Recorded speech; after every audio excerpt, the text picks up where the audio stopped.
Métodos comuns de administração do tempo, pessoal. Um primeiro método, que é muito comum aí de ser usado no dia a dia, é o método que estabeleça prioridades.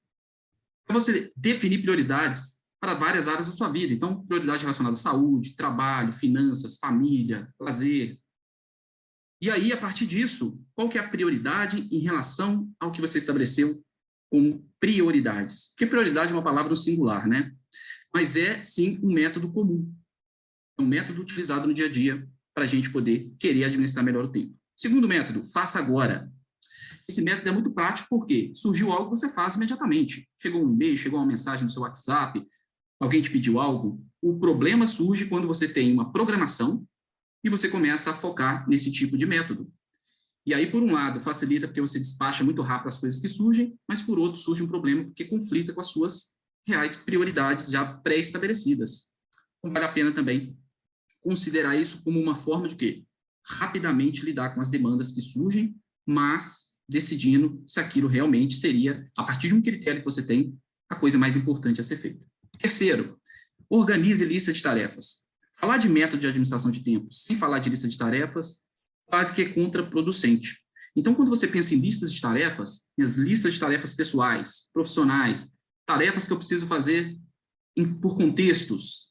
Então, organizar suas atividades por listas facilita muito na hora de gerir o seu tempo no dia a dia. Porém, aqui também vale a pena a gente pensar o seguinte: programar o dia.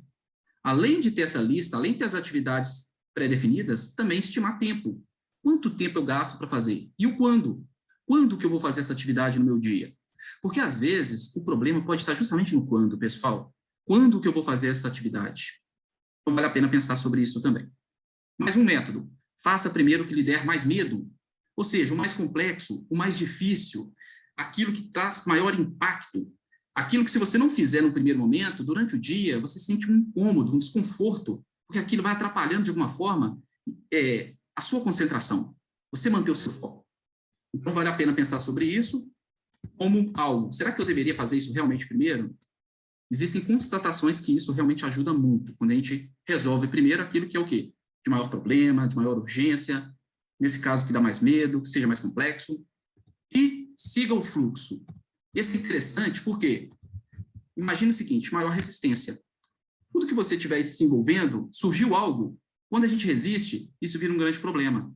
Não é que a gente tem que aceitar e concordar imediatamente, mas a questão do siga o fluxo, às vezes você está fazendo algo, você sente uma necessidade física mesmo de alimentar, uma necessidade de descansar naquele momento, porque você estava tão concentrado ou concentrado naquela atividade que desgastou tanto. Seguir o fluxo tem a ver com isso. Menor resistência. É realmente seguir aquilo que estiver acontecendo.